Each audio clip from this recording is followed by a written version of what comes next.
السلام علیکم ورحمۃ اللہ وبرکاتہ۔ وعلیکم السلام ورحمۃ اللہ وبرکاتہ۔ کیا حال ہے آپ کا؟ الحمدللہ۔ ہم انشاءاللہ کل کی آیت کو ہی کنٹینیو کریں گے۔ نحمدہ ونصلی علی رسولہ الکریم، اما بعد فاعوذ باللہ من الشیطان الرجیم، بسم اللہ الرحمن الرحیم۔ رب اشرح لی صدری ویسر لی امری واحلل عقدۃ من لسانی یفقہوا قولی۔ الحمد للہ معز من اتبع ہداہ واطاعہ واتقاہ ومذل من اعرض عن ذکرہ وخالف امرہ وعصاہ۔ احمدہ سبحانہ واشکرہ علی سوابغ آلائہ ونعمائہ۔ تمام تعریفیں اللہ کے لیے ہیں جو اس کی ہدایت کی پیروی کرتا ہے، اس کی اطاعت کرتا ہے، اس کا تقوی اختیار کرتا ہے، اس کو وہ عزت عطا کرتا ہے، اور جو اس کے ذکر سے روگردانی کرتا ہے، اس کے حکم کی مخالفت کرتا ہے اور اس کی نافرمانی کرتا ہے تو وہ اس کو ذلیل کرتا ہے۔ میں اللہ سبحانہ وتعالی کی تعریف کرتی ہوں اور اس کی کامل نعمتوں اور اس کے احسانات پر اس کا شکر ادا کرتی ہوں۔ نحن نقص عليك أحسن القصص بما أوحينا إليك هذا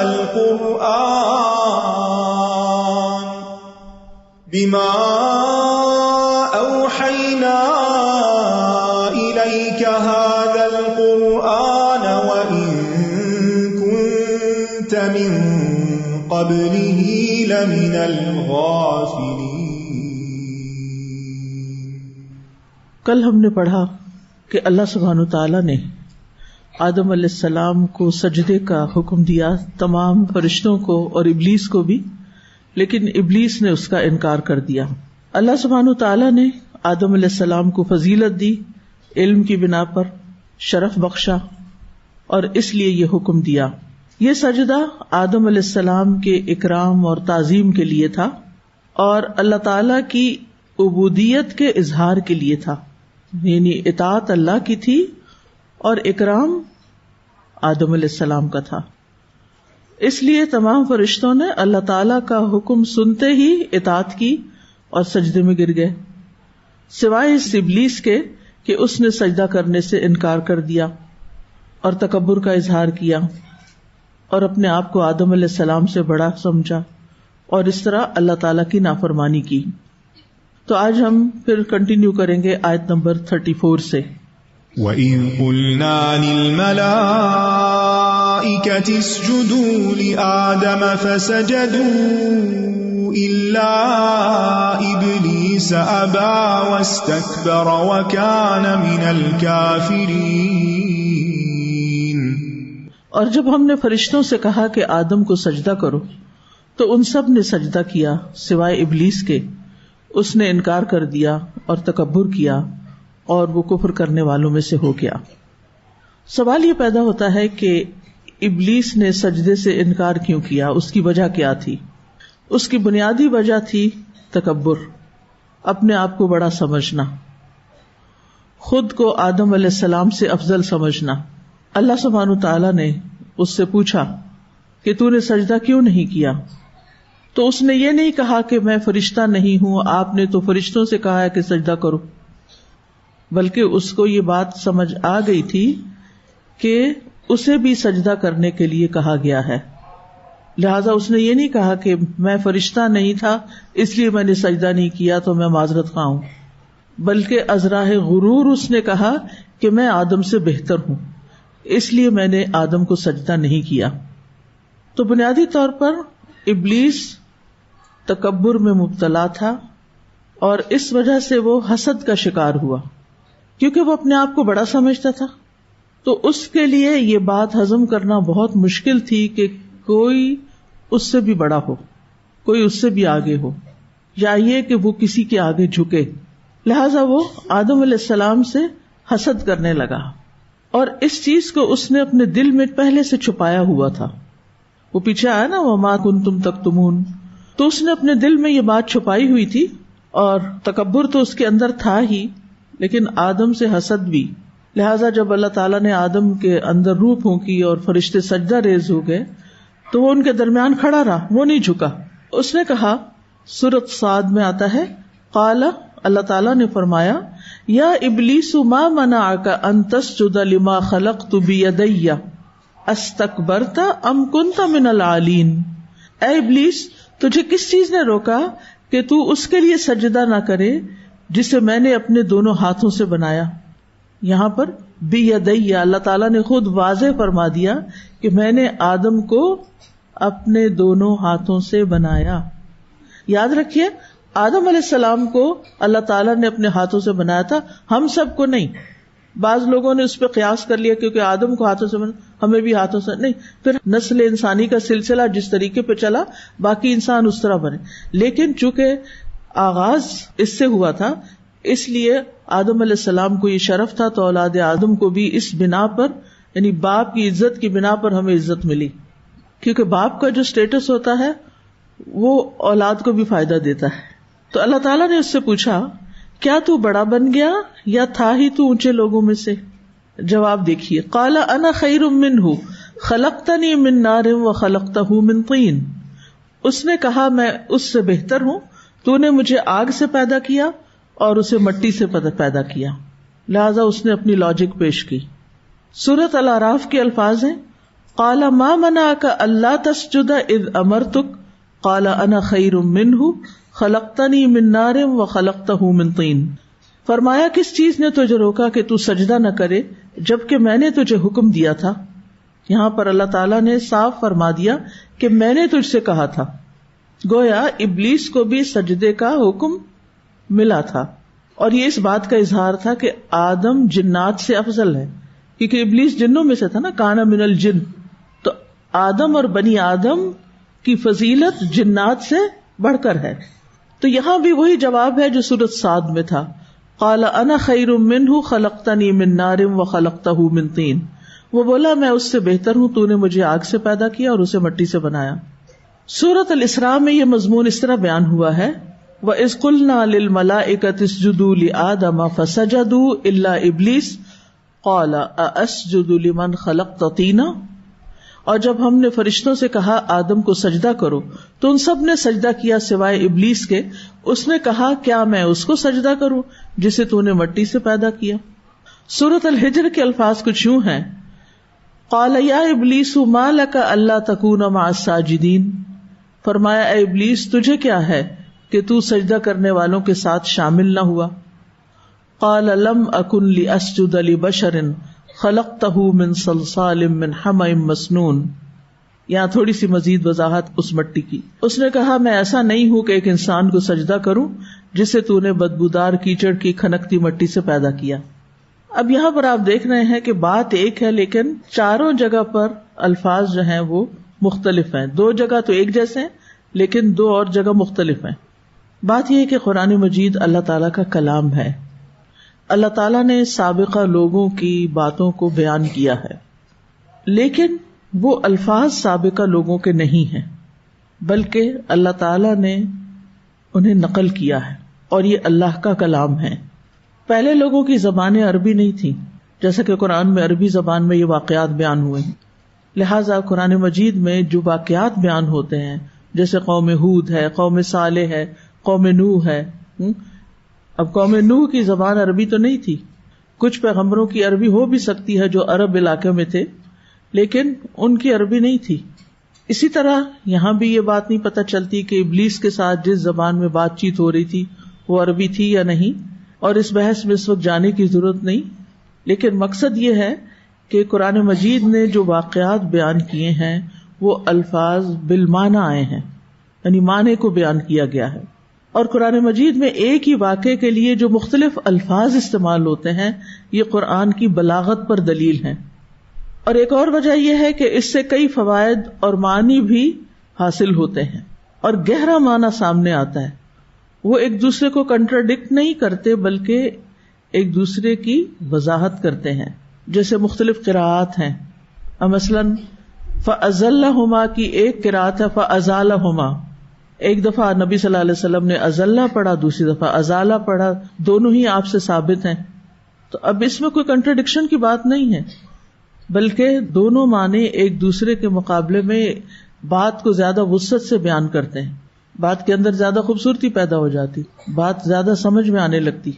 تو بہرحال یہاں پر آپ دیکھ رہے ہیں کہ جو بنیادی چیز تھی اور بنیادی بات ان چاروں آیات میں سمجھ میں آتی ہے وہ یہ کہ ابلیس اپنے آپ کو آدم سے بہتر سمجھتا تھا, اپنی تخلیق کو آدم کی تخلیق سے بہتر سمجھتا تھا, اس لیے وہ سجدے سے رکا رہا. اس نے خود سے خود یہ خیال کر لیا کہ جو بہتر ہے وہ کمتر کے آگے نہیں جھک سکتا, اور اس نے اپنے آپ کو بہتر سمجھا اور اللہ تعالیٰ کے مقابلے پہ آ گیا اور کہنے لگا کہ آپ مجھے یہ حکم کیسے دے سکتے ہیں کہ میں آدم کے آگے جھکوں. اور پھر کوئی شرمندگی نہیں, کوئی ندامت نہیں, بلکہ مزید ڈٹ گیا اور اپنے آپ کو افضل بتانے کی وجہ بھی بیان کرنے لگا. اور وہ وجہ کیا تھی کہ اسے آگ سے پیدا کیا گیا ہے اور آگ مٹی سے بہتر ہے, کیونکہ آدم مٹی سے ہیں اس لیے میں ان سے بہتر ہوں. ابلیس کا انکار جو تھا یہ کفر کی وجہ سے نہیں تھا, بلکہ کبر کی وجہ سے تھا, تکبر کی وجہ سے تھا, اس لیے وہ اعتراض کر رہا ہے. اور اس اعتراض کی وجہ سے ابلیس کافر ٹھہرا ہے, کیونکہ اس کا کفر انکار کرنے والے کا کفر نہیں تھا بلکہ تکبر کا کفر تھا. کفر کی کئی اقسام ہوتی ہیں نا. ایک ہوتا ہے کفر تکذیب, اللہ اور اس کے رسول کو جھٹلا دینا, ماننا ہی نہیں. ایک ہوتا ہے کفر ابا واستکبار مع تصدیق, اللہ کے حکم یا اس کے رسول کے حکم کی اطاعت سے رکنا, یہ جانتے ہوئے بھی کہ یہ حق ہے, یعنی یہ مان لینا کہ یہ بات بالکل صحیح ہے لیکن عمل نہ کرنا, جیسے ابلیس نے کفر کیا, جیسے فرعون کا کفر تھا. اسی طرح ایک ہوتا ہے کفر الشک, دین کی باتوں میں شک کرنا, مثلا فرشتوں کے وجود پہ شک کرنا. اسی طرح ایک کفر النفاق ہوتا ہے, دل سے انکار کرنا اور ظاہر سے قبول کرنا, جیسے عبداللہ بن ابی اور اس کے باقی ساتھیوں کا کفر تھا. تو کفر کی کئی قسمیں ہوتی ہیں, اور جو دو بڑی قسمیں تو آپ نے پڑھی رکھی ہوں گی نا, کفر اکبر اور کفر اصغر. تو کفر اصغر کیا ہوتا ہے؟ اطاعت سے انکار. اب یہاں پر آپ دیکھیں کہ ابلیس نے ایک قیاس کیا تھا اور وہ سمجھتا تھا کہ آگ کا عنصر مٹی کے عنصر سے بہتر ہے. حسن بصری کہتے ہیں ابلیس نے قیاس کیا اور سب سے پہلے اسی نے قیاس کیا, یعنی مطلب یہ ہے کہ اس نے اپنا اور آدم علیہ السلام کا موازنہ یا کمپیریزن کرتے ہوئے اپنے آپ پہ نظر ڈالی تو اسے اپنی ذات آدم علیہ السلام کی ذات سے افضل معلوم ہوئی, اس لیے وہ انہیں سجدہ کرنے سے رک گیا. لیکن بات یہ ہے کہ جہاں اللہ تعالی کا حکم آ جائے وہاں قیاس نہیں چلا کرتا, وہاں لاجک نہیں کام کرتا, وہاں عقل. کئی ہفتوں سے ہم فقہ القلوب میں عقل کا باب پڑھ رہے تھے نا, تو اگر وہ سارا کچھ آپ پیچھے سے دہرائیں تو آپ کو بات سمجھ میں آ جائے گی کہ عقل اللہ سبحانہ تعالیٰ نے بندوں کو بات سمجھنے کے لیے دی ہے, نہ کہ عقل کی بنیاد پر اللہ تعالیٰ کے احکامات کو جھٹلانے کا حق دیا. عقل تابع ہے وحی کے, وحی تابع نہیں ہے عقل کے. یعنی ہم عقل کی بنیاد پر قیاس کر کے اللہ تعالیٰ کے کسی حکم کو جھٹلا نہیں سکتے کہ اللہ تعالیٰ نے یہ حکم دیا ہے لیکن مجھے تو یہ بات یوں سمجھ آتی ہے, اور اگر ایسے نہیں ویسے کیا جائے تو اس میں زیادہ فائدہ ہے اور یہ زیادہ بہتر ہے. نہیں, آپ کو یہ حق نہیں حاصل. جو اللہ تعالیٰ نے فرما دیا ہے بس آپ کو وہ کرنا ہے, یہی عبادت ہے. عبادت کی روح کیا ہے؟ اطاعت. یہ ہمیشہ یاد رکھنا ہے آپ نے, عبادت کی روح اطاعت میں ہے کہ جو کہا جا رہا ہے وہ کر لو. عبادت کا لفظ عبد سے نکلا ہے. عبد کس کو کہتے ہیں؟ بندے کو, غلام کو. غلام کیا کرتا ہے کہ اس کا آقا جو اسے کہتا ہے وہ ویسے ہی کر لیتا ہے. وہ آگے سے یہ نہیں کہتا آپ تو یہ کہہ رہے ہیں لیکن میرا خیال ہے کہ اس کو یوں نہیں یوں کرنا چاہیے. نہیں, آپ کو جو کہا جا رہا ہے بس آپ کریں. جبکہ آقا اور غلام کی عقل میں بہت سا فرق بھی ہو تو حجت بازی نہیں چلے گی یہاں. تو عبادت ہر وہ قول، ہر وہ عمل ہوتا ہے، چاہے ظاہری ہو چاہے باطنی ہو، چاہے دل کا ہو چاہے زبان کا ہو چاہے اعضاء کا ہو، جو اللہ تعالیٰ کی مرضی کے مطابق ہو، اللہ کی رضا کے مطابق ہو، وہ عبادت بن جاتا ہے. کوئی بھی کام چاہے دنیا کا ہو چاہے دین کا ہو، وہ عبادت ہوگا اگر وہ اللہ تعالیٰ کی خاطر کیا گیا ہو، اللہ تعالیٰ کے بتائے ہوئے طریقے کے مطابق کیا گیا ہو، اس کے طریقے کی مخالفت نہ کرتا ہو. ٹھیک ہے نا، سنت کے مطابق ہو.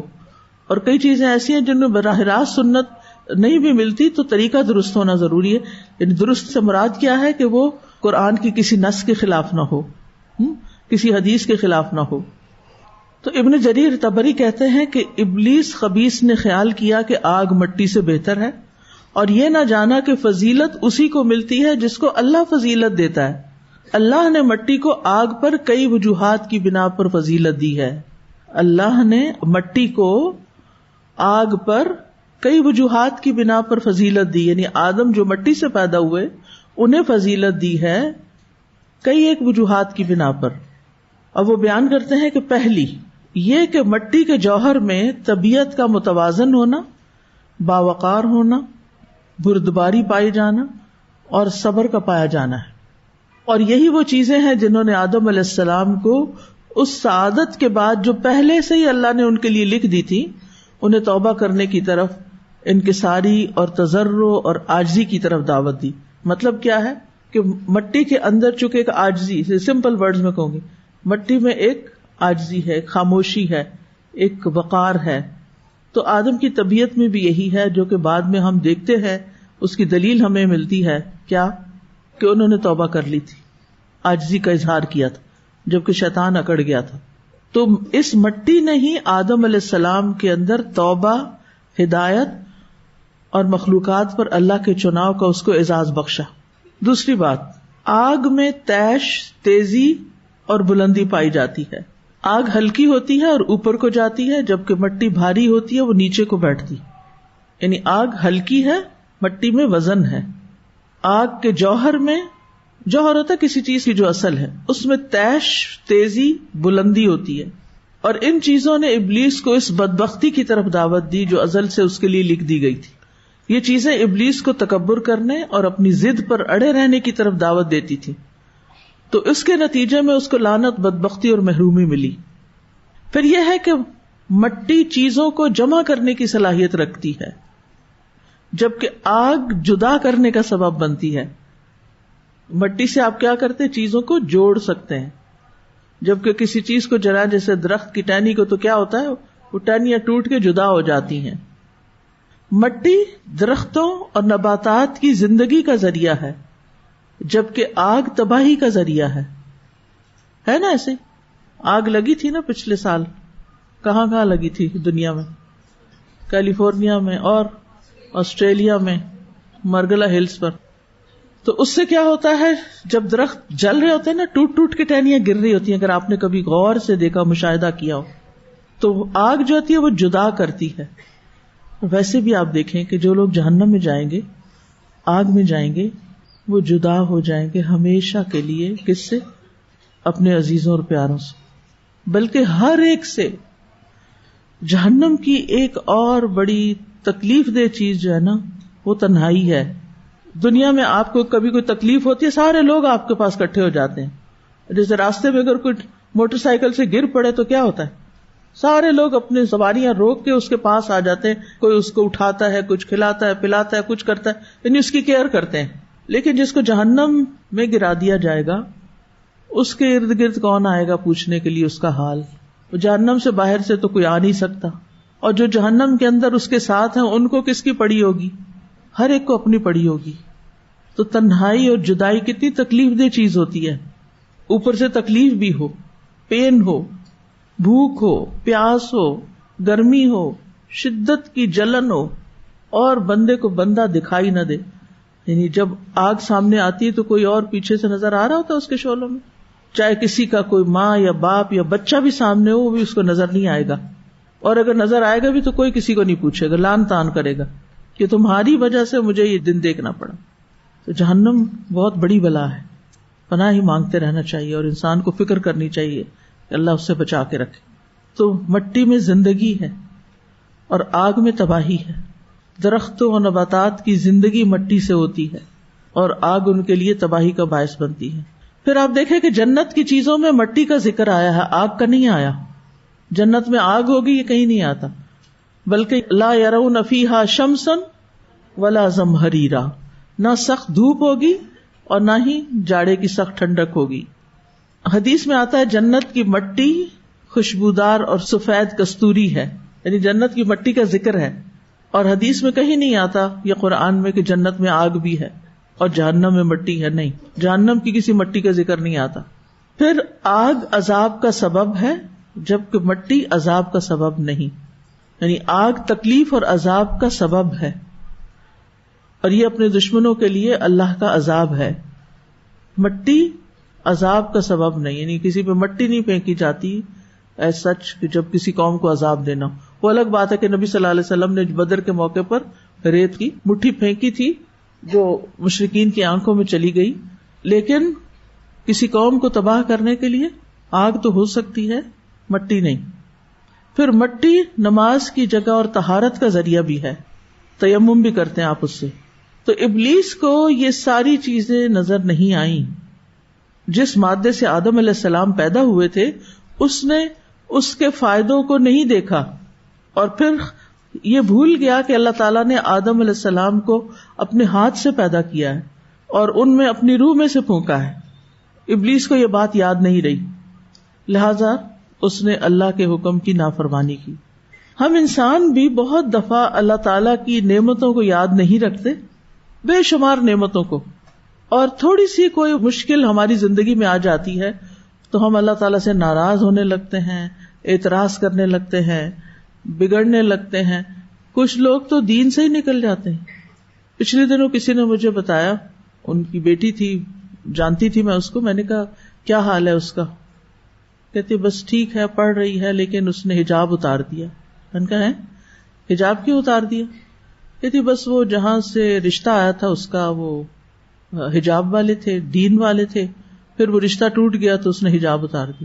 آپ دیکھیے جو شخص سوچ سمجھ کے مسلمان ہوتا ہے، واقعی اللہ کو پہچان کے مسلمان ہوتا ہے، دین کو جان کے مسلمان ہوتا ہے، آخرت پر ایمان لا کے مسلمان ہوتا ہے، وہ کیا رشتہ ٹوٹنے سے اپنا دین چھوڑ دے گا؟ چھوٹی چھوٹی باتوں سے وہ اللہ کی نافرمانی کے کام کرے گا اور نافرمانی میں بھی حد سے بڑھے گا. وہ تو سوچ ہی نہیں سکتا. آپ سب بھی اپنے حجاب پر غور کر لیں، آپ نے کیوں پہنا ہے؟ اگر تو کسی انسان کی خاطر پہنا ہے تو پھر یہ باقی نہیں رہے گا، لیکن اگر آپ نے واقعی اللہ کی خاطر پہنا ہے تو اس پر آپ کے لیے اجر بھی ہے اور یہ پھر ساری زندگی نہیں اترے گا حتیٰ کہ انسان اس حجاب سے نکل کر سفید کفن میں چلا جائے اور اس میں لپیٹ کر آگے بھیج دیا جائے اللہ کے پاس، پھر نہیں اتر سکتا. تو جو انسان بھی کوئی کام بندوں کی خاطر کرتا ہے، بندوں کی وجہ سے، کہ یہ لوگ دین والے ہیں، یہ حجاب پسند کریں گے اس لیے میرا رشتہ لے لیں گے تو میں حجاب کر لوں، اور اگر وہ نہیں لیں گے تو میں حجاب اتار دوں، تو پھر یہ عبادت ہے، اس پر کوئی اجر ہے؟ کچھ بھی نہیں ہے، یہ عبادت نہیں ہے. جو کام بندوں کے لیے کیا جائے چاہے وہ دین کا کام ہو اس کے اوپر کچھ بھی اجر نہیں، کچھ بھی اجر نہیں. تو اپنے آپ سے پھر پوچھا کریں، میں نے آپ سے کل بھی درخواست کی تھی کہ غور و فکر کیا کریں، اپنے آپ کو ٹائم دیا کریں، اپنے آپ سے سوال کیا کریں. ہر روز اپنے کسی بھی عمل پر جو آپ کرتی ہیں، کسی بھی اپنی عادت پر جو آپ کی زندگی کا حصہ بن چکی ہے، مثلاً مسواک کرتے کرتے آپ کچھ اور کام تو نہیں کر سکتے نا، کتنا آکیوپائنگ ٹائم ہوتا ہے نا. مجھے ہمیشہ ہوتا ہے کتنا سارا ٹائم یہاں لگ رہا ہے نا، لیکن اس کے بغیر بھی گزارا نہیں. پھر اگر آپ سوچتے ہیں کہ کیوں کر رہی ہوں، یہ سوال آتا نا کیوں کر رہی ہوں، اس کے جواب تو آپ کو پتہ ہی نا، اللہ کی رضا کے لیے، سنت کو فالو کرنے کے لیے، اپنے آپ کو صاف کرنے کے لیے. تو اگلے لمحے آپ کے دل میں خیال آتا ہے یہ تو عبادت ہے، یہ تو ایمان کا حصہ ہے. اب اگر تھوڑا زیادہ بھی ٹائم لگ جائے تو کیا آپ کے دل میں کوئی قلق ہوگی، کوئی بے چینی ہوگی؟ نہیں ہوگی. کیوں؟ کیونکہ آپ کیا کر رہے ہیں؟ عبادت کر رہے ہیں. اور اگر یہ خیال نہیں نا، کیونکہ آپ نے کبھی اپنے آپ کو چیلنج ہی نہیں کیا نا، اپنے آپ کو پوچھا ہی نہیں کیوں کر رہی، بس وہ امی نے بچپن میں عادت ڈال دی تھی اب کر رہی ہوں. نہیں، ایسے نہیں لیں اپنے آپ کو. اپنی ہر چیز کے اوپر اپنے آپ کو کوشچن کیا کرو، کیوں کر رہی ہوں. اور اگر آپ کے پاس جواب نہیں تو جواب ڈھونڈیں، اپنے ذہن پہ زور ڈالیں، اور ایک جملہ تو بس لکھ کے دل پہ لگا لیں کہ حیاتی کلھا للہ، میری ساری زندگی اللہ کے لیے. انا للہ، میں اللہ کے لیے ہوں. ان صلاتی و نسکی و محیایا و مماتی للہ، سب کچھ اللہ کے لیے. اگر آپ کی یہ سوچ درست ہو گئی نا تو اس سے آپ کی زندگی میں ایک بہت ٹھہراؤ آ جائے گا، سکون آ جائے گا. یہ جو اینگزائٹی پیدا ہو جاتی ہے نا وہ ختم ہو جائے گی. پھر آپ دیکھیں کہ کچھ چیزیں آپ کے ہاتھ میں نہیں ہوتی، آپ جان بوجھ کے نہیں کر رہے ہوتے، اب وہ اپنے وقت پر ہوں گی. آپ اس وقت انتظار کرتے ہیں، کیوں؟ یہ چیز میرے ہاتھ میں نہیں ہے، یہ اللہ کے ہاتھ میں ہے. اچھا، شیطان وسوسے ڈال کے آپ کو ہمیشہ پریشان کرتا ہے، اب تمہارا یہ نقصان ہونے والا ہے، یعنی خوف ڈالتا ہے نا ہر چیز کے بارے میں. تو فوراً اگر آپ سوچیں اللہ ہے نا، ہی ول ٹیک کیئر آف اٹ، اللہ تعالیٰ کے حوالے، میں نے اللہ پہ توکل کیا، میں نے اللہ پہ بھروسہ کیا، مجھے کچھ نہیں ہوتا. آپ کے اندر ایک بہادری آ جائے گی، آپ رسک لے سکیں گے، آپ آگے بڑھ سکیں گے. لیکن اگر آپ کو ہر قدم پہ یہ خوف ہوگا نا میں گر جاؤں گا، تو پھر آپ چل نہیں سکیں گے زندگی میں، پھر دوڑ نہیں سکیں گے، پھر آگے نہیں بڑھ سکیں گے. مثلاً آپ ڈرتے ہیں، کئی لوگ اونچائی پہ جانے سے ڈرتے ہیں، کچھ لوگ لفٹ میں جانے سے ڈرتے ہیں، کچھ لوگ گاڑی میں بیٹھنے سے ڈرتے ہیں، اور بہت سارے لوگ جہاز میں بیٹھنے سے ڈرتے ہیں. ان کو بس یہ ڈر ہوتا ہے یہ اوپر گیا تو آیا نیچے ہی نیچے. سوچیں ہر روز کتنے جہاز گرتے ہیں، ہر روز کتنے جہاز گرتے ہیں، کتنی خبریں پڑتی ہیں. ہارڈلی کبھی کوئی جہاز گرتا ہے، ہر روز تھوڑی گرتے ہیں. اور پھر وہ آپ کا ہی کیوں گرے گا؟ یعنی زیادہ اوقات میں ہمارے جو فضول خیالات ہوتے ہیں خوف والے، اور یہ شیطان ہمیں ڈرا رہا ہوتا ہے نا تاکہ ہم نہ کہیں جائیں نہ کوئی کام کریں. گاڑی میں نہیں بیٹھنا، کیا پتا ایکسیڈنٹ ہو، کیا پتا یہ، اور کیا اللہ ہے نا، توکلت علی اللہ، میں نے اپنا معاملہ اللہ کے سپرد کر دیا. آپ کو یہ سوچنے کے بعد یہ سوچنا چاہیے کہ جا کیوں رہی ہیں، کہیں بھی جا رہی کیوں جا رہی ہیں؟ کیا آپ کا یہاں رہنا زیادہ فائدہ مند ہے یا کہیں اور جانا زیادہ فائدہ مند ہے؟ گھر میں ہی رہنا زیادہ فائدہ مند ہے یا نکلنا زیادہ فائدے سے مراد دنیا کا نہیں، فائدے سے مراد آخرت کا فائدہ. ہر وقت آخرت کے فائدے سوچا کرے، دنیا کے خود ہی آ جائیں گے جو آپ کی قسمت میں ہے. تو آپ اپنی زندگی میں پرسکون ہونا سیکھیں، ریلیکس. اور یہ توکل سے آتا ہے کہ میں نے اپنا معاملہ اللہ کے سپرد کر دیا. اب آپ دیکھیے کہ اگر ہم یہ سب کچھ کرتے ہیں نا تو ہر چیز ہماری عبادت بن جاتی. ابلیس جو تھا اس نے اللہ تعالی کے حکم کی نافرمانی کی تھی اور آدم علیہ السلام کو حقیر جانا تھا. تو تکبر کی تعریف کیا کی جاتی ہے؟ بطر الحق و غمت الناس. یہ دونوں چیزیں پوری ہو رہی ہیں نا یہاں. بطر الحق کیا تھا؟ اللہ کے حکم کی نافرمانی کی تھی. اور غمت الناس کیا تھا؟ آدم علیہ السلام کو حقیر سمجھا تھا کہ یہ مٹی سے بنے اس لیے حقیر ہیں. وہ اس کا اپنا ہی خیال تھا. بہت دفعہ زندگی میں ہم جن لوگوں کو حقیر سمجھ رہے ہوتے ہیں، بیکار سمجھ رہے ہوتے ہیں، چھوٹا سمجھ رہے ہوتے ہیں، اور ان کو چھوٹا سمجھ کے اگنور کر رہے ہوتے ہیں، اور ان کو کی غربت یا ان کی جہالت یا کسی بھی وجہ سے ان کو کچھ اہمیت نہیں دے رہے ہوتے، یاد رکھیے اس چیز کو اپنے اندر سے نکال کے چھوڑنا ہے. کیونکہ جس کے دل میں رائی برابر بھی تکبر ہوتا ہے نا وہ جنت میں نہیں جائے گا. کیسے نکالیں؟ میں ہمیشہ یہ سوچتی ہوں، یعنی کوئی اس قسم کا خیال آ جائے کہ جس میں اس شخص کی ظاہری حالت کو دیکھ کے اگر دل میں یہ آ جائے کہ یہ ناسمجھ ہے، یہ ایسا ہے، میں سوچتی ہوں پتہ نہیں اللہ کے ہاں کتنا عزیز ہو، پتہ نہیں اس کی کون سی عادت اللہ تعالیٰ کو پسند ہو، یہ کون سا ایسا خیر کا کام کرتا ہو جس سے اللہ تعالیٰ اس سے راضی ہو، اور میں اس کے بارے میں کیا سوچ رہی ہوں.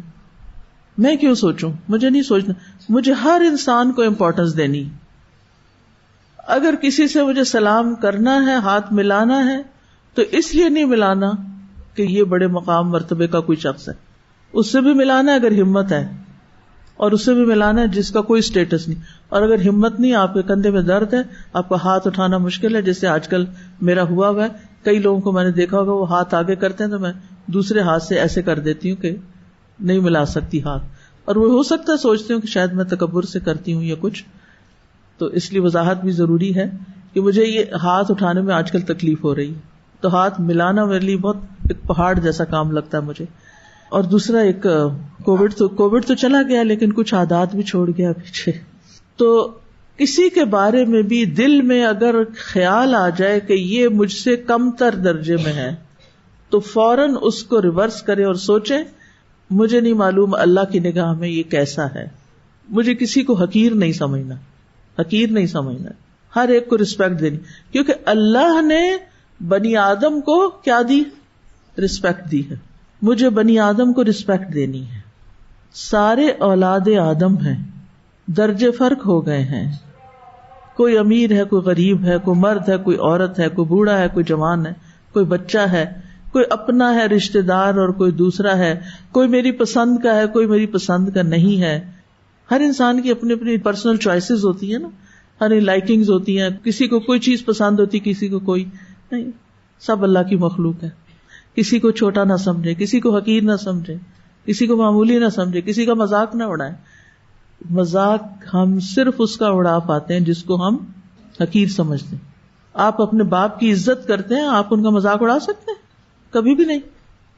اور حق کا انکار کیا ہے؟ جیسے ابلیس نے کس سے انکار کیا؟ اللہ کے حکم سے انکار کیا. اللہ تعالیٰ نے فرمایا تو آدم کو سجدہ کرو, وہ اپنی لاجک پیش کرنے لگ گئے. آج بھی آپ دیکھیں کچھ لوگوں کو کہا جاتا ہے نماز پڑھو, وہ آگے سے کیا لاجک پیش کرتے ہیں؟ ہمارا دل بہت اچھا ہے. کبھی کہتے ہیں دیکھے ہیں ہم نے نماز پڑھنے والے, وہ کیسے کیسے ہوتے ہیں. یہ ابلیس والی لاجک ہے.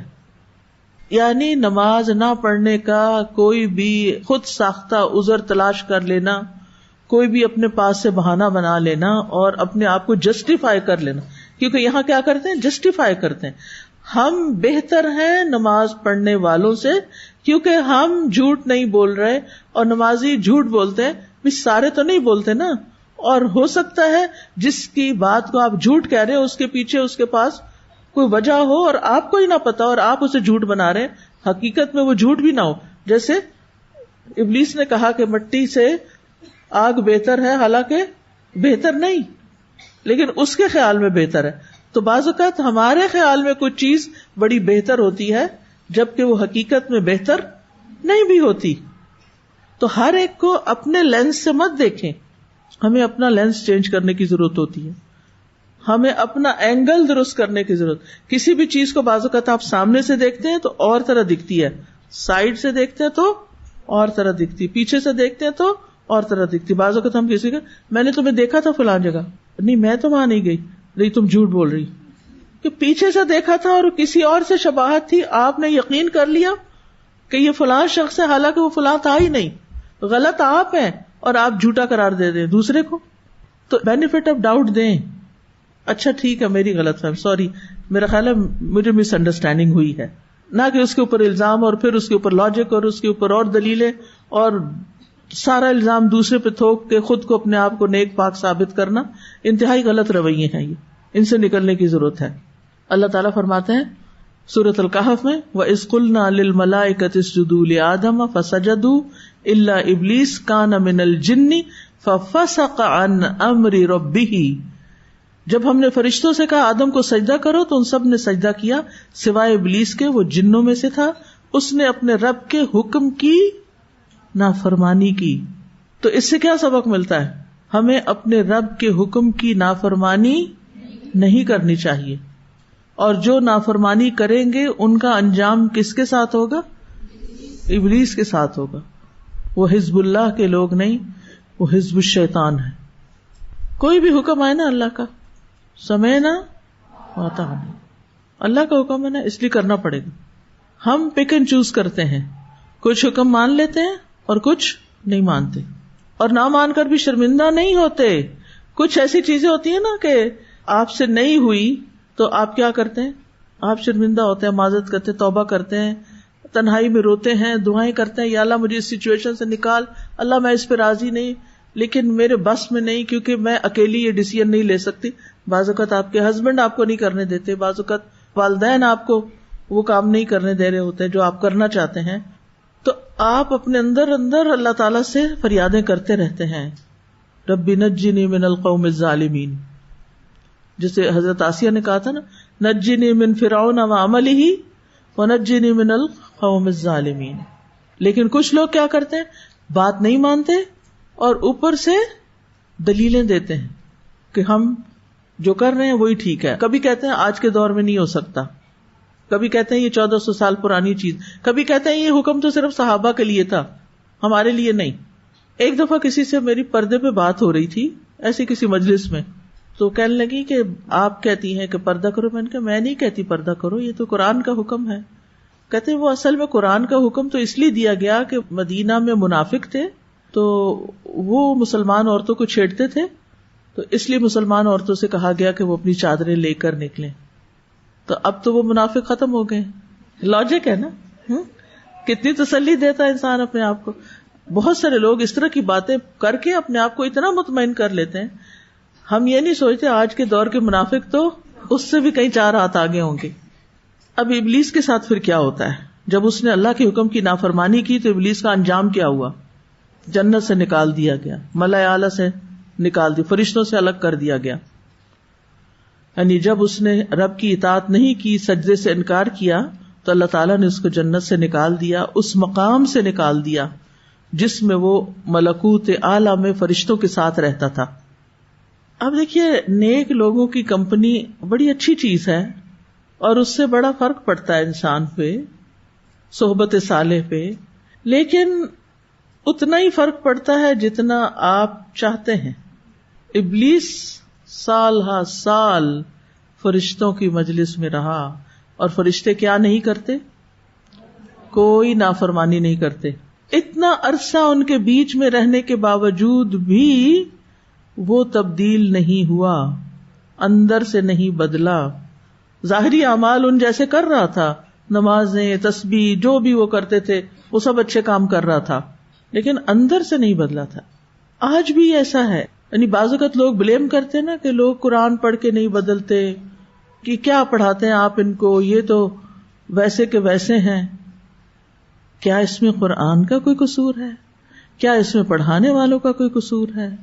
کیا اس میں اس ماحول کا کوئی قصور ہے؟ نہیں. جس نے بدلنا ہے وہ اس نے بدل جانا ہے، اندر سے بھی بدل جانا ہے، باہر سے بھی بدل جانا ہے.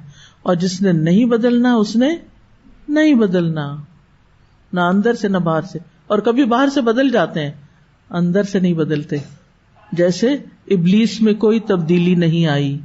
اتنی تکلیف دہ بات ہے نا.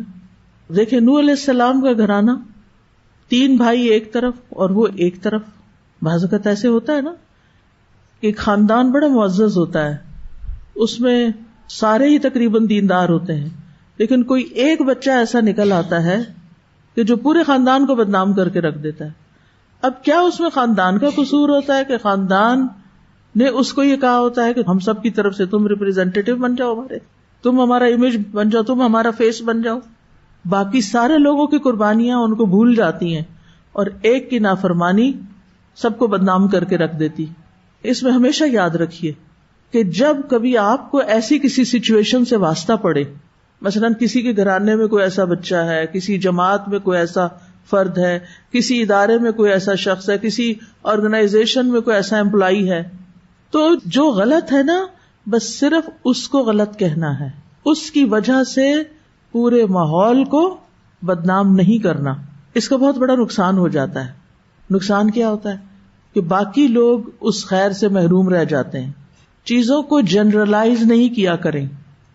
اب مثلاً پاکستان میں اللہ نے بڑی خیر رکھی ہے، بہت سے اچھے اچھے کام بھی ہو رہے ہیں، لیکن ہمارا میڈیا سنسنی پھیلانے کے لیے اور پیسے کمانے کے لیے کیا کرتا ہے؟ ہمیشہ بریکنگ نیوز میں کوئی اچھی نیوز ہوتی کہ ہمارے فلاں بچے نے فلاں گاؤں کے اندر یہ چھوٹی سی چیز ایجاد کر لی، کہ کوئی خوشی کی خبر ہو، کوئی گڈ نیوز ہو. نہیں، ہر وقت ایسی خبریں پھیلائی جاتی ہیں کہ لوگ بد دل ہوں. اچھا، اس کا نقصان کیا ہو رہا ہے؟ اچھے اچھے لوگ جو پاکستان کو بہت فائدہ دے سکتے ہیں وہ کیا کر رہے ہیں؟ چھوڑ کے جا رہے ہیں، یا چھوڑ کے نہیں بھی جا رہے نا، بد دل ہونے. جو کام کر رہے تھے وہ بند کر رہے ہیں. کیا ہے؟ فیکٹری بند، دکان بند، جاب کوئٹ، کوئی فائدہ نہیں. اس لیے کہ مایوسی ہے، منفی سوچ ہے. کس نے پھیلائی؟ اللہ نہ کرے کہ ہم میں سے کسی کے منہ سے ایسی باتیں نکلیں جس کی وجہ سے لوگ اپنے کام ہی چھوڑ کے بیٹھ جائیں اور بستر سے لگ جائیں اور ایسی دنیا سے چلے جائیں. یہ صرف لوگوں کی باتیں ہوتی ہیں جو مایوسی پھیلاتی ہیں، اور مایوسی کفر ہے. ایسی باتیں لوگوں کو جو اندھیرے دکھاتی ہیں. قرآن مجید میں نہیں آتا کہ اولیاءہم الطاغوت یخرجونہم من النور الی الظلمات. کچھ ایسے ساتھی ہوتے ہیں جو انسانوں کو روشنی سے نکال کے اندھیرے میں لے جاتے ہیں، ڈپریشن کے اندھیرے میں. اور کچھ ایمان والے ساتھی ایسے ہوتے ہیں جو اپنے ساتھیوں کو اگر شیطان پکڑنے لگے تو وہ کیا کرتے ہیں، مل کے چھڑا لیتے ہیں. آپ نے کبھی دیکھا ہوگا وہ جنگل کے شکاری ہوتے ہیں نا، شیر وغیرہ یا کوئی، تو وہ کبھی کسی کو چیتا وغیرہ پکڑ رہے ہوتے ہیں نا. میں نے ایک دفعہ دیکھا تھا ایک ولڈر بیسٹ کو کسی شاید چیتا نے پکڑا تو، اور بہت سارے ولڈر بیسٹ نے آ کے اس کے اوپر اٹیک کیا، اس کو چھڑا کے لے گئے. تو ایمان والے ساتھی ایسے ہی ہوتے ہیں کہ وہ شیطان جیسے شکاریوں کے منہ سے اپنے ساتھی کو باہر نکال لاتے ہیں اچھی باتوں کے ذریعے. اچھا، بہت سارے لوگ اس بات پہ پریشان رہتے ہیں کہ کوئی فیوچر نظر نہیں آ رہا.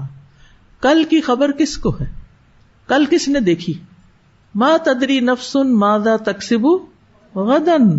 کوئی شخص نہیں جانتا کل کیا کرے گا. کل کے لیے آج پریشان نہ ہو. آپ فکر کریں آج کی.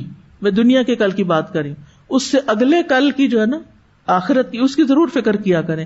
وہاں کیا ہوگا میرا، وہ ہے فکر کرنے کی چیز. لیکن جب ہم وہ فکر چھوڑ دیتے ہیں نا تو اس سے جو نیچے والا کل ہے نا، فیوچر کا یعنی ٹمارو، ہم اس کی پریشانی میں پڑ جاتے ہیں. لہذا ضرورت ہے اس بات کی کہ ہم آج کو سنواریں، منفی باتیں چھوڑیں.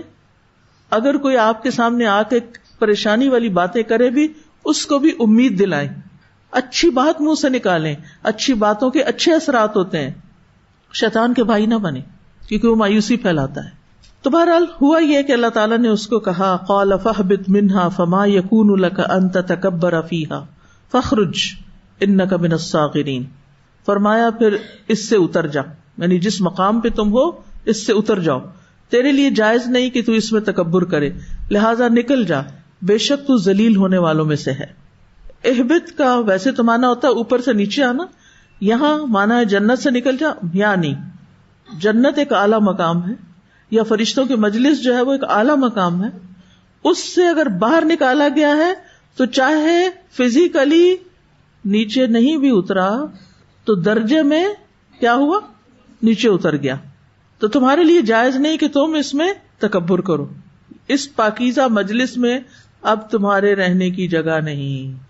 اس سے کیا بات پتہ چلتی ہے؟ اگر کوئی شخص کسی اچھے ماحول کو مسلسل بگاڑنے کا کام کر رہا ہے اور سنور نہیں رہا تو انتظامیہ کو حق ہے کس بات کا؟ ایگزٹ کرنے کا ہے یا نہیں؟ فاہبط فاخرج. جب تم یہاں رہ کے وہ کام کر ہی نہیں رہے، کرنا ہی نہیں چاہتے، تم ان رولز کو، ریگولیشنز کو، پالیسیز کو فالو ہی نہیں کرنا چاہتے، تم یہاں الٹا فساد پھیلا رہے ہو، لوگوں کو گمراہ کر رہے ہو، تم یہاں اس ماحول سے کچھ سیکھ نہیں رہے، تو پھر تمہیں یہاں رہنے کا فائدہ نہیں، یہاں سے چلے جاؤ. اور جب کوئی ثابت کر دے اپنے عمل سے ثابت کر دو، صحیح دلیل بھی ہو. ایک تو ہے نا کہ صرف سنی سنائی باتوں میں آ کے کسی کو نکال دینا، نہیں، دلیل بھی موجود ہو، پروفس موجود ہو، تو پھر نکالا جا سکتا ہے. اور پھر فخرج بھی کہا. دیکھیں ایک ہی آیت میں فاہبط بھی ہے، فخرج بھی ہے. فاہبط اوپر سے نیچے آنا اور فخرج وہاں سے نکل جانا، یعنی ایک تاکید بھی ہے، گیٹ آؤٹ. اب ابلیس جنت سے نکل گیا، لیکن یہ ہمیں پتہ چلتا ہے کہ اس نے آدم اور حوا کو ورگلایا بھی تھا. پھر بعد میں تو اگر نکل گیا تھا تو پھر ورگلایا کیسے تھا؟ وہاں سوال پیدا ہوتا ذہن میں. یعنی جب جنت سے مردود ہو کر نکال دیا گیا تو آدم اور حوا علیہم السلام کو کیسے بہکا سکا؟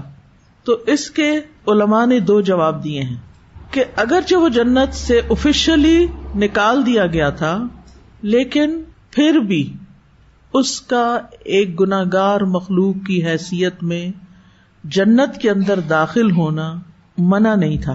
کوئی شخص اگر الہدیٰ سے آفیشلی نکال دیا جائے تو پھر بھی ایز اے لسنر آ سکتا ہے، ٹھیک ہے. اب وہ اس کی جگہ نہیں تھی، لیکن ایسے گھومنے پھرنے چلا گیا اندر کہ جا کے دیکھوں اب یہ کیا کر رہے ہیں. اس کو پتا چل گیا کہ ان کو تو درخت کا پھل کھانے سے منع کیا گیا. آؤ اب میرا کام چلا، اب میں ان کو بہکاتا ہوں.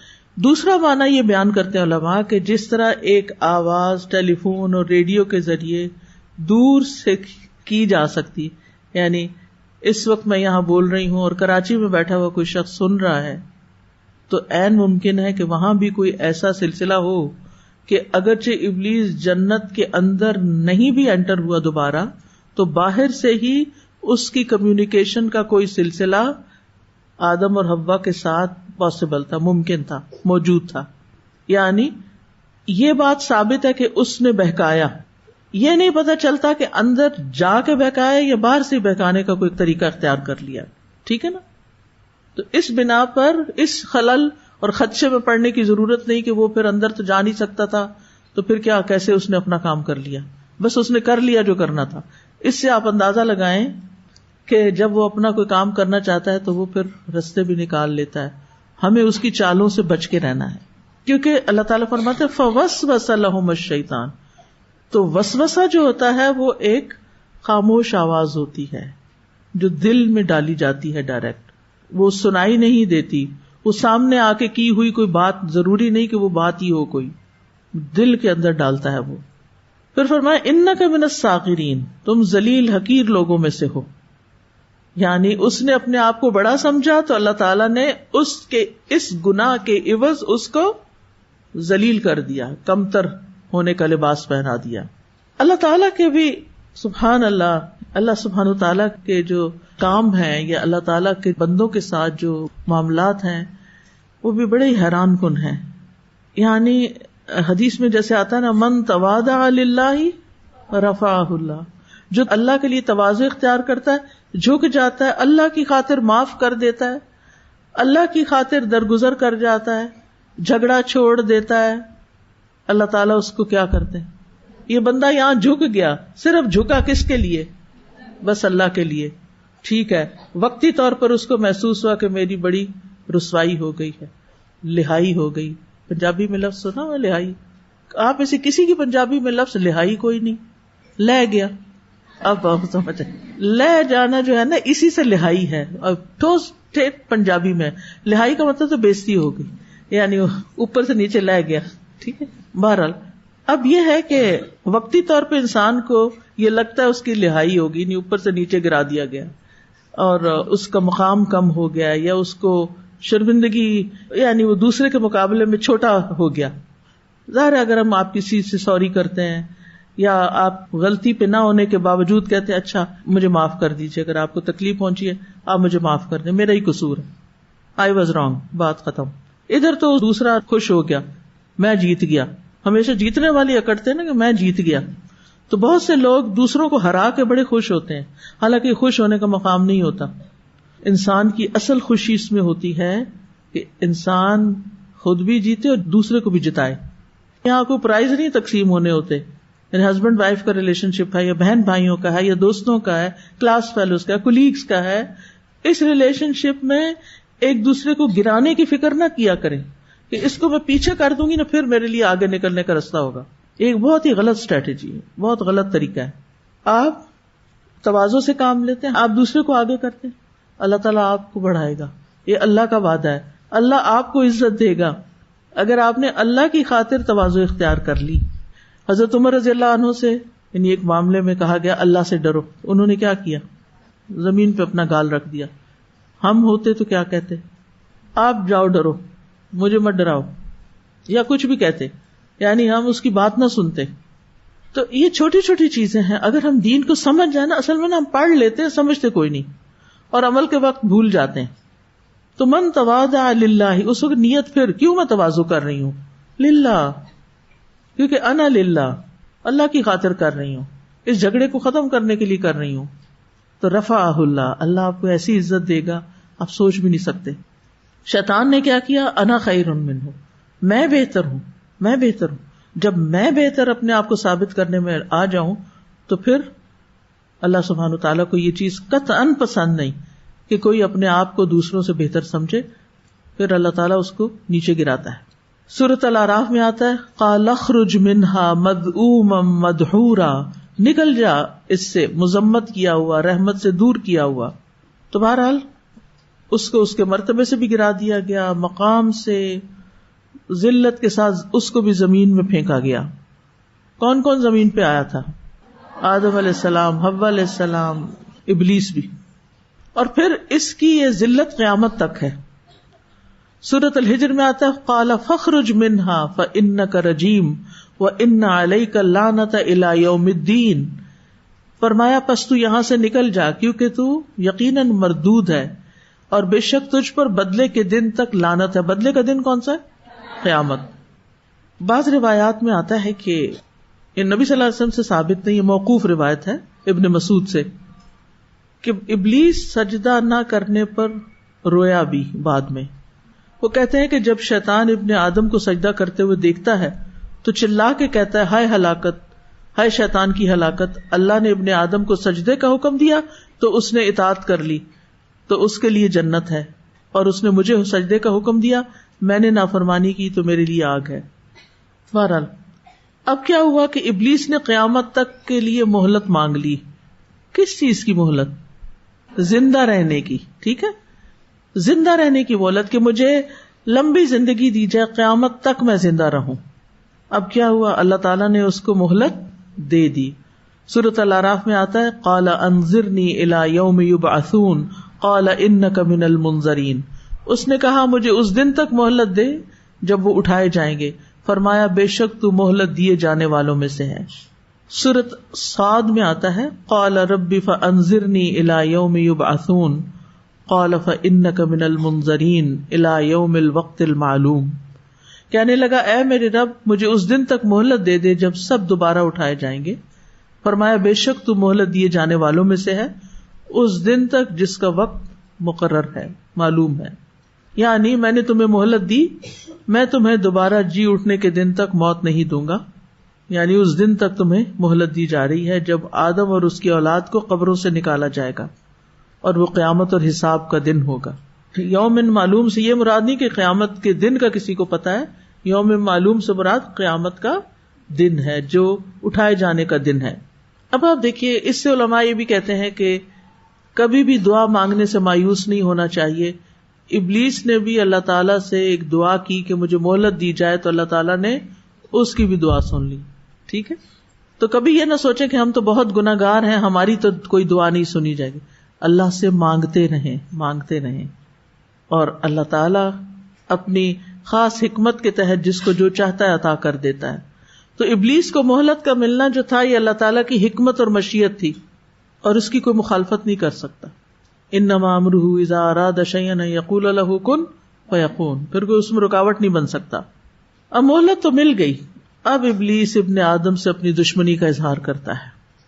یعنی ابلیس کو جب پتا چل گیا کہ اللہ تعالیٰ نے اس کو قیامت کے دن تک مہلت دے دی ہے تو اب اس کے دل میں جو آدم علیہ السلام اور اس کی اولاد کے لیے جو کینہ تھا، بغض تھا، حسد تھا، اب وہ اس کے منہ پہ آ گیا.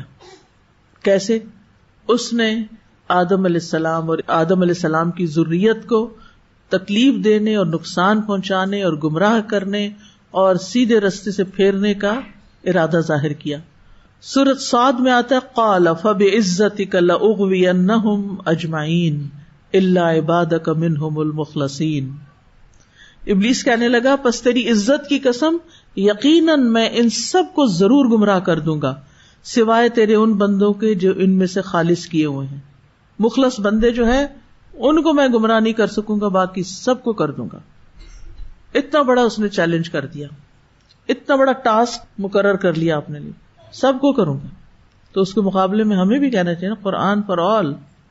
وہ اگر کہتا ہے کہ میں سب کو گمراہ کروں گا تو ہمارے دل میں کیا خیر خواہی ہونی چاہیے کہ ہم سب تک قرآن لے کے جائیں گے، ہدایت کا پیغام لے کے جائیں گے. اغوا کا کیا معنی ہوتا ہے؟ اغوینہم.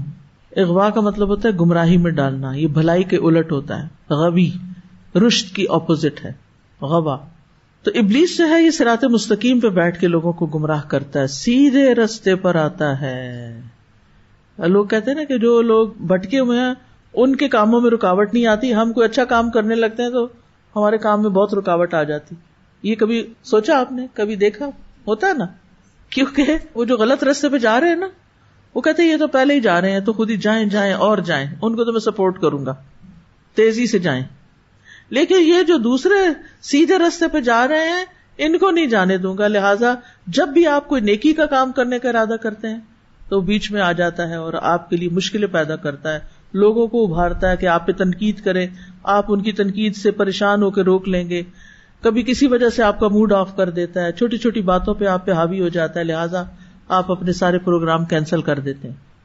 آپ نے اس کی چالاکی سے اور اس طریقہ کار سے متنبہ رہنا ہے کہ اگر ایک دفعہ ارادہ کر لیا ہے کسی نیکی کے کام کا, شیطان جو ہے نا وہ نفس کو قابو کرتا ہے اور نفس پھر انسان سے کرواتا ہے, تو اس کو چھوڑنا نہیں. فَإِذَا عَزَمْتَ فَتَوَكَّلْ عَلَى اللَّهِ, اللہ کروائے گا. جب کسی کام کو آپ کرنا چاہیں اور بظاہر مشکل نظر آئے تو آپ سوچا کریں یہ میں نے تھوڑی کرنا ہے, یہ تو اللہ نے کرنا ہے, اللہ نے کرانا ہے, اور پھر دعائیں مانگیں, اللہم لا سہل الا ما جعلتہ سہلا وانت تجعل الحزن سہلا اذا شئت. لہذا اچھے اچھے خواب دیکھا کریں, اچھے اچھے ارادے باندھا کریں, اچھی اچھی چیزیں سوچا کریں کہ میں زندگی میں یہ کروں گی, اور یہ نہ سوچا کریں کہ نہیں مجھے تو گھر والے اجازت ہی نہیں دیں گے, اور میری تو اتنی تعلیم ہی نہیں, اور میرا تو اتنی ہمت ہی نہیں, اور میرے پاس تو کوئی پیسے ہی کوئی نہیں. ہر چیز پیسے سے کوئی نہیں ہوتی, اس سے پہلے بھی بہت ساری چیزیں ہوتی ہیں. رزق تو اللہ نے دینا ہوتا ہے, وہ تو آ ہی جاتا ہے جو اللہ نے لکھا ہے آپ کے لیے. بہت سے لوگ جب دین کے کام کرنے کا سوچتے ہیں نا تو کہتے ہیں میرے پاس کوئی بلڈنگ ہی نہیں کہ جس میں میں کلاس شروع کروں. بھائی آپ اپنے کسی گھر شہر میں رہتے ہیں کہ سڑک پہ رہتے ہیں؟ اگر سڑک پہ بھی رہتے ہیں, جھگی میں بھی رہتے ہیں, تو وہاں بھی کلاسز ہوتی ہیں, کرنے والوں نے وہاں بھی شروع کی ہوئی ہیں. کوئی ملتا ہی نہیں, اتنے لوگ ہیں, کسی سڑک پہ کھڑے تو ہوں آپ. ٹھیک ہے لڑکیوں کے لیے سڑک پہ کھڑے ہو کر لوگوں کو نہیں, وہاں عورتیں بھی جا رہی ہوتی ہیں. چھوٹے چھوٹے بچے گلیوں میں اتنے کھیل رہے ہوتے ہیں, اللہ اکبر. یعنی اس سفر میں میں نے جو چیز مشاہدہ کی, خاص طور پر آفٹر عصر, اتنے بچے گلیوں میں بازاروں میں, اور ابھی بھی میرے سامنے وہ آتے ہیں ایسے, اور اتنے کانفیڈنٹ. ہم تو اپنے بچے کو 1 منٹ کے لیے گھر سے باہر نہ نکلنے تھے, اور وہ گھنٹوں گلیوں میں کھیل رہے ہوتے ہیں, اور کوئی ان کو وقت ضائع کرنے کا اور کچھ نہ. وہ اسکول جاتے ہیں, نہ وہ جوتا پہنتے ہیں, نہ وہ منہ ہاتھ دھوتے ہیں, نہ بال بناتے ہیں, بس کھیل رہے ہیں, اور ماؤں نے ان کو اپنے سر سے اتار کے گلی میں بھیجا ہوا. اور بعض جگہوں پر تو میچ ہو رہے ہیں بڑے بڑے ینگ لڑکوں کے, اور سارا گاؤں نکلا ہوا ان کو میچ دیکھ رہے ہیں وہاں بیٹھ کے. وہاں انٹرنیٹ نہیں جاتا, موبائل نہیں ہوں گے کہ گھر میں بیٹھ کے دیکھیں, لہٰذا وہ باہر آ کے دیکھ رہے ہیں. وہ تو کھیل تماشے کی کوئی حد ہوتی ہے نا, لیکن کر رہے ہیں لوگ. تو ہمارے ملک میں تو لوگ ہی لوگ ہیں, تو مسئلہ ہی کوئی نہیں. یعنی مجھے سمجھ نہیں آتا کہ کیوں لوگ یہ بہانہ کرتے ہیں, کوئی سنتا نہیں. اس کا علاج اپنے آپ سے پھر پوچھے, کیوں نہیں سنتا؟ کیا میں اللہ کی ہر بات غور سے سنتی ہوں؟ کیا میں اللہ کی ہر بات مانتی ہوں؟ پہلے تو مجھے اپنے آپ سے شروع کرنا چاہیے نا, پھر دوسروں کو سنانا چاہیے. تو بہرحال اب ہوا کیا, اس نے کہا فَبِمَا أَغْوَيْتَنِي لَأَقْعُدَنَّ لَهُمْ صِرَاطَكَ الْمُسْتَقِيمَ, بس بوجہ اس کے جو تو نے مجھے گمراہ کیا تو میں بھی انہیں گمراہ کرنے کے لیے ضرور تیرے سیدھے رستے پر بیٹھوں گا, صراط مستقیم پر. صراط مستقیم کیا ہے؟ وہ راستہ جو اس پر چلنے والے کو کامیابی کی طرف لے جاتا ہے, اللہ تک لے جاتا ہے, اللہ کی رضا کی طرف لے جاتا ہے. یعنی ہر وہ کام جو لوگ اللہ کی مرضی کے مطابق اللہ کی رضا کے لیے کرنا چاہیں گے, میں اس میں ضرور روڑے اٹکاؤں گا, جا کے بیٹھ ہی جاؤں گا. وہاں تو میں نے اڈا ہی ڈال لینا ہے کہ کب یہ ان کو یہاں سے ہٹاؤں. ٹھیک ہے نا. تو اس لیے بہت ضروری ہے کہ آپ اس کو دیکھ پائیں اپنی بصیرت سے. بصارت سے تو شیطان نہیں نظر آتا, لیکن جب رکاوٹیں آنے لگتی ہیں نا ایک کے بعد ایک, تو فوراً سمجھیں یہ ہے شیطان کا کام. آپ کو پتا ہے کہ اس ٹرپ میں بھی جو میری ابھی ٹریولنگ تھی, اس میں بھی بہت دفعہ یہ ہوا کہ مجھ سے پہلے جو شخص مائک پہ بیٹھا ہوا ہے ہر چیز پرفیکٹلی کام کر رہی, جو ہی میں آ کے بیٹھتی ہوں اس میں ایکو شروع ہو جاتی ہے, اس میں آواز بند ہو جاتی ہے, کبھی کوئی تماشا کبھی کوئی. کتنا وقت ضائع ہوتا ہے. اب ظاہر ہے کہ جو لوگ سامنے بیٹھے ہیں وہ غریب تو بیٹھے ہی رہیں گے, انہوں نے اٹھ کے نہیں جانا. لیکن جو لوگ آن لائن سن رہے ہیں ان کو جب 2-4 منٹ کوئی چیز نہیں ملے گی, وہ کہیں گے چھوڑو اس کو, کہاں حوصلہ لوگوں, چلو کچھ اور کرتے ہیں, وہ چھوڑ دیں گے. اور ایک دن کا چھوٹا تو اگلے دن کہیں گے وہ کل کا بھی چھوٹا تھا نا, اچھا پھر دیکھیں گے, پھر بعد میں سن لیں گے, رہ گیا. کئی لوگوں کا ایسے سلسلہ ٹوٹ جاتا ہے. ابلیس کامیاب ہو گیا. تو نیکی کے بہت سے کاموں میں انہونے طریقے سے رکاوٹیں آتی ہیں, تو پھر آپ اس وقت کیا کریں, مقابلہ کیسے کریں؟ اگر کوئی کتا آپ کو کاٹنے آ رہا ہو تو کتے کا مقابلہ کرتے ہیں؟ کس سے بات کرتے ہیں؟ جی اللہ کی پناہ لیں. اعوذ باللہ من الشیطان الرجیم، اعوذ باللہ السمیع العلیم من الشیطان الرجیم من ہمزہ ونفخہ ونفثہ. اس ٹرپ میں میں نے یہ دعا اتنے لوگوں کو سکھائی ہے. تو اپنے رب کی پناہ لیں جس کے ہاتھ میں ہر جاندار کی پیشانی ہے. فوراً اللہ تعالیٰ سے دعائیں شروع کر دیں، اعوذ باللہ پڑھنا شروع کر دیں، آیت الکرسی پڑھیں. تو اس نے کہا تھا کہ چونکہ آدم کی وجہ سے مجھ سے رب ناراض ہوا ہے، لہذا میں آدم اور اس کی اولاد کو بھی رب کی طرف نہیں جانے دوں گا. یعنی اگر ہم نہیں تو تم بھی نہیں. اور میں گھات لگا کے راستے پر مورچہ بند ہو جاؤں گا، جیسے ڈاکو مسافروں کو لوٹنے کے لیے جھاڑیوں میں چھپ کے بیٹھ جاتے ہیں، پھر آ کے بس روک لیتے ہیں. تو میں ان کو راستے سے روکوں گا، ان پہ اٹیک کروں گا، یا غلط راستے کو خوبصورت بنا کے دکھاؤں گا. ان کو کہوں گا یہ روڈ زیادہ صاف ہے، ادھر چلو، ادھر مشکلات ہیں، یہ روڈ بمپی ہے، یہ راستہ اختیار کر لے، سیدھی جاتی ہے. اب اس طرح جب وہ ایسے رستوں پہ پڑ جائیں گے جن کو وہ خوبصورت سمجھتے ہیں، یعنی نیکی کا کام چھوڑ کے ان کاموں میں لگ جائیں گے جو ان کو اللہ سے دور کرنے والے ہیں، تو ایک دن پھر وہ اللہ کی نافرمانی کے کام بھی کرنے لگیں گے. اور اس طرح ابلیس پھر آگے سے، پیچھے سے، دائیں سے اور بائیں سے آتا ہے. انشاءاللہ کل یہاں سے شروع کریں گے کہ ابلیس اور کس کس طرح بھٹکاتا. یہ قصہ آدم کا حصہ ہے، اس کے بغیر سٹوری مکمل نہیں ہوتی، اس لیے اس کی تفصیل میں جانا ضروری ہے اور ابلیس کے ٹرکس کو سمجھنا ضروری ہے تاکہ ہم صراط مستقیم پر جم کے رہیں. وآخر دعوانا ان الحمد للہ رب العالمین. سبحانک اللہم وبحمدک، اشہد ان لا الہ الا انت، استغفرک واتوب الیک. السلام علیکم ورحمۃ اللہ وبرکاتہ. فاقصص القصص لعلهم يتفكرون